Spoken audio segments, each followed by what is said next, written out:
देखिए मैं पूरे कितने 2 घंटे के 3 घंटे के मुझे नहीं मालूम 3 घंटे मैं 2.5 घंटे आंखें नहीं हटा सका फ्रेम से।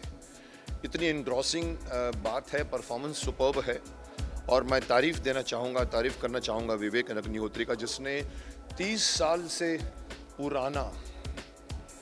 साल पुराना सत्य एक उधर से तो मैं विवेक जी की तारीफ़ करना चाहूँगा जिन्होंने 30 साल पुराना सच लोगों के सामने लाया। ये सच ऐसा होता है कि जैसे कहते हैं कि अगर आप गलत न्यूज़ दो तो आप पाप कर रहे हो, लेकिन अगर आप सच न्यूज़ हो उसको छुपा के रखो तो उससे भी बड़ा पाप होता है। क्यों छुपाया गया 30 सालों से, क्यों छुपाया गया 30 सालों से हमें इस सत्य से? मैं तो जानता हूँ क्योंकि मेरी फैमिली में भी ये हुआ है, मेरी फैमिली में भी ऐसे विस्थापित हुई है फैमिली मेरे वहाँ से मेरे, तो मुझे पता है, मैंने कहानियाँ सुनी हुई हैं। लेकिन एक कॉमन मैन तो यही समझता है कि भाई उस कॉमन मैन को ये कोई समझाएगा कि अपने ही देश के एक कमरे से निकलकर एक दूसरी कमरे में आप जा रहे हो और आपको शरणार्थी बोला जा रहा है। 30 साल तक वो शरणार्थी है। पाकिस्तान से आए तो समझ में आता कि चलो पाकिस्तान से आए तो आप शरणार्थी हैं, लेकिन मेरे देश में से कश्मीर, जिसमें मैं हर साल जाता था, एवरी सेकेंड ईयर मेरे बड़े भाई साहब हमें श्रीनगर लेके जाते थे, पहलगाम लेके जाते थे। उसके जैसी जगह नहीं है हिंदुस्तान में, उसके अंदर हम रहते हैं। वहाँ धीरे धीरे कभी कभी मुझे याद है उस वक्त कुछ लोग कहते थे कि ये लोग ये जो बेचते हैं ना, जो चेरी वेरी, वो पूछते हैं अरे हिंदुस्तान से आए हो? अब वहाँ पहली बार लगा था कि कहीं ना कहीं कुछ गड़बड़ है, और ये गड़बड़ इतनी बड़ी लेवल पे गई है। मुझे हैरानी है कि किसी ने, और मुझे सरकार से भी हैरानी है, सरकार को भी मैं दोषी ठहराऊंगा कि क्यों आपने 30 सालों तक इन लोगों को वापस उनके घर तक नहीं पहुँचाया, क्यों नहीं घर दिया उनको, क्यों? और अगर मोदी जी ने भी कहा था अपने 2014 के इलेक्शन जब जीत कर आए थे, बोला मैं हिंदू पंडितों को स्थापित करूंगा। मैंने कहा था अगर ये कर जाएंगे ना तो ये सुपर हीरो बन जाएंगे, शक्तिमान बन जाएंगे, लेकिन नहीं हुआ। 8 साल बीत गए हैं, अभी भी एक मेकर को एक ऐसी फिल्म बनानी पड़ती है जिसके ऊपर कंट्रोवर्सी खड़ी हो गई है। कई बड़े बड़े प्रमोशन नहीं करने दे रहे हैं, और मुझे हैरानी है उन बड़े बड़े जो सो कॉल्ड प्रमोट करते हैं अपने शो में पिक्चरों को, वो इनको नहीं करने दे रहा है। ये मुझे अंदर की बात बताई गई है, विवेक अग्निहोत्री ने खुद भी कहा है। और एक हैरानी की बात मैं कहना चाहूँगा, शेयर करना चाहूँगा, क्योंकि मैं उस डायरेक्टर को जानता हूँ, मेरे इंस्टीट्यूट से ही है, कश्मीरी पंडित खुद है। उनकी पत्नी का मैंने रिव्यू पढ़ा, मुझे हैरानी हुई कि क्या सोचकर आप कर रहे हैं।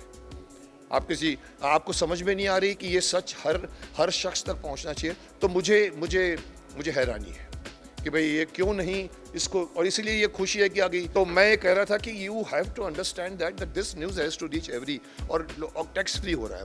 मुझे बताया गया कि लोग टैक्स फ्री कर रहे हैं, स्टेट ने कुछ स्टेट्स ने कर भी दिया है। मैं चाहूँगा पूरे हिंदुस्तान में टैक्स फ्री करिए, इस फिल्म को प्रमोट करिए। अगर ये बड़े बड़े प्रोमोटर्स प्रमोट नहीं करते, एक बड़े हमारे इंडस्ट्री में लोग पता नहीं क्यों अपने आप को भारत से अलग प्रूव करते हैं। अगर ये भारतवासियों का दुख आपको समझ में नहीं आ रहा है तो आप हमारे देश के वासी नहीं हैं। अगर उनमें से भी ये लोग प्रमोट नहीं करते तो इस फिल्म को पब्लिक प्रमोट करेगी। जैसे मैं आज बोल रहा हूँ, आपने भी रिव्यूज़ देखे होंगे, इवन कॉमन मैन के रिव्यूज़ भी ऐसे आ रहे हैं। आई थिंक ये प्रमोशन पूरी पब्लिक करे और पब्लिक देखे, और मैं समझता हूँ ये फिल्म बहुत बड़ा ब्लॉकबस्टर बने, क्योंकि ये एक मकसद, एक छूटा हुआ लक्ष्य जिसको सरकार भी भूल गई है। जब हुई थी, मैं समझता 90 उस वक्त सरकार कोई और थी, उस वक्त नहीं हुआ। उसके बाद भी सरकार आई, फिर भी नहीं कुछ हुआ। लोग अपने अपने जगह पर क्यों? So I hope that this film reaches to masses and it reaches to everybody. It is reaching globally. मैंने सुना इवन वर्ल्ड में भी लोग रिएक्ट कर रहे हैं, बिकॉज ये वर्ल्ड क्लास फिल्म बनी है। ये हमारी कॉमन 300 करोड़ की फिल्म नहीं है। 200 करोड़ की एक फिल्म अभी भी रिलीज हुई है जिसका नाम राधे श्याम, नाम इतना अच्छा रखा है, बट मैंने उसका भी रिव्यू पढ़ा तो थोड़ा सा निराशाजनक बात की। पैसे खर्च करने से फिल्म नहीं बनती। शक्तिमान पैसे खर्च करके नहीं बनी थी, स्टोरी थी ये। यस, जैसे आप कह रहे हो कि भी आर्टिकल 370 आ गया है, उसको हटाने की कोशिश की जा रही है। It has to be. मैं कई चीज़ें ऐसी हैं जो हमारे देश के प्राइम मिनिस्टर तक पहुंचनी चाहिए, नहीं पहुंचती। बहुत से मुद्दे हैं, हॉस्पिटलाइजेशन का सिस्टम चेंज होना चाहिए, एजुकेशन का सिस्टम चेंज होना चाहिए, एजुकेशन फ्री होनी चाहिए, हॉस्पिटलाइजेशन फ्री होना चाहिए। आज अगर हम हमारे देश की एक ही भाषा होनी चाहिए जिसको हम कहते हैं हिंदी है, और लोग कहते हैं नहीं साहब साउथ उसको वो करता है, अपोज करता है। साहब करने दो ना, क्या हमारा देश एक है? हमारा देश साउथ ईस्ट वेस्ट नॉर्थ नहीं है। वल्लभ भाई पटेल एक सार्वभौमिक राष्ट्र बनाकर गए थे ना, एक राष्ट्र। उसमें अगर बीच में अगर उधर से ममता वहां से कुछ बोले, साउथ वाले कुछ बोले, केरला वाले कुछ बोले और सरकार चुप रहे, नहीं साहब चुप कराइए, डंडे से चुप कराइए उनको। मैं ओपनली बोलता हूँ, देश में अभी एक ऑनेस्ट डंडा चाहिए। अच्छी बातें पास नहीं होती, पार्लियामेंट में करोड़ों रुपए का लॉस हो जाता है, कुछ काम नहीं होता, तो वो करने की जरूरत है, एक पावरफुल सरकार। इसलिए मैं कहता हूँ कल इलेक्शन जो आया, यूपी का इलेक्शन, वो सिर्फ बीजेपी की जीत नहीं है, देश की जीत है, प्रचंड बहुमतों से आया। मैं चाहता हूं कि एवरी स्टेट में अभी रूलिंग सरकार, मैं इसलिए नहीं बोलता हूं कि मैं बीजेपी का हूं या मैं कांग्रेस का नहीं हूं या सपा का नहीं हूं, मैं इसलिए बोलता हूं कि देश को एक स्थिर सरकार चाहिए।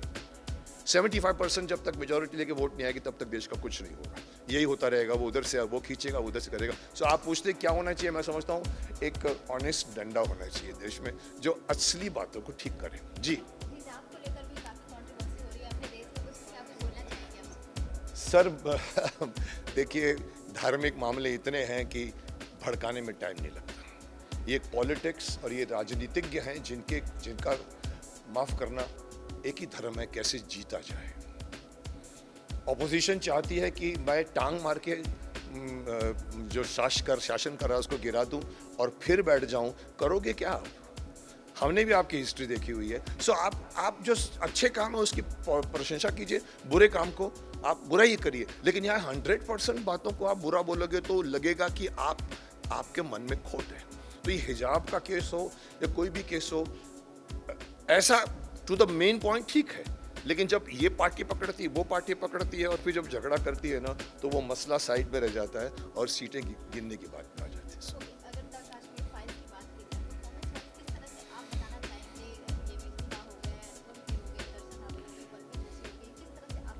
देखिए, अगर मैं परफॉर्मेंस करूं, सबने बहुत ग्रेट परफॉर्मेंस किया है। मैं अनुपम जी तो डेफिनेटली ग्रेट ही किया है, लड़की ने भी ग्रेट किया है जिसका नाम पल्लवी जोशी है, वेरी फाइन एक्ट्रेस। नेगेटिव होते हुए भी उसने कोशिश की है उसको पॉजिटिव बनाने की अपने तरफ से, इसको बिलीफ बोलते हैं। जैसे चौधरी सारंग सबको गोली मारता था लेकिन वो अपने आप को बोलता था मैं पॉजिटिव हूँ। She did that, but the credit goes to that boy which I have never seen before, Darshan. मुझे नहीं पता कि कौन सी फिल्में की हैं उसने, बट लास्ट की 10 मिनट की स्पीच वॉज टेरिफिक।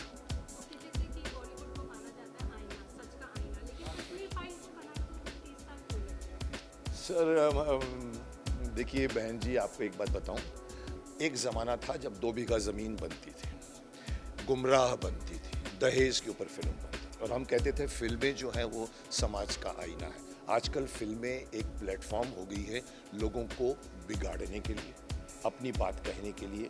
आप ऐसी ग्लैमराइज बातें करती हैं, यूथ बिगड़ रहा है। आज का जो सोशल मीडिया है उसने इतना बिगाड़ दिया। So there is nothing like कि फिल्म जो है वो समाज का आईना है। आज उल्टा हो गया, आज फिल्म बच्चों को सिखा रहा है।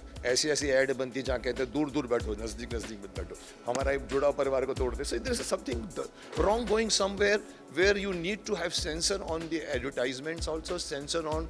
मैं तो आपके सामने मुंह पे बोलता हूँ, आपके न्यूज़ चैनल्स को भी सेंसर करना चाहिए क्योंकि आप नेगेटिव न्यूज़ बहुत दिखाते हैं।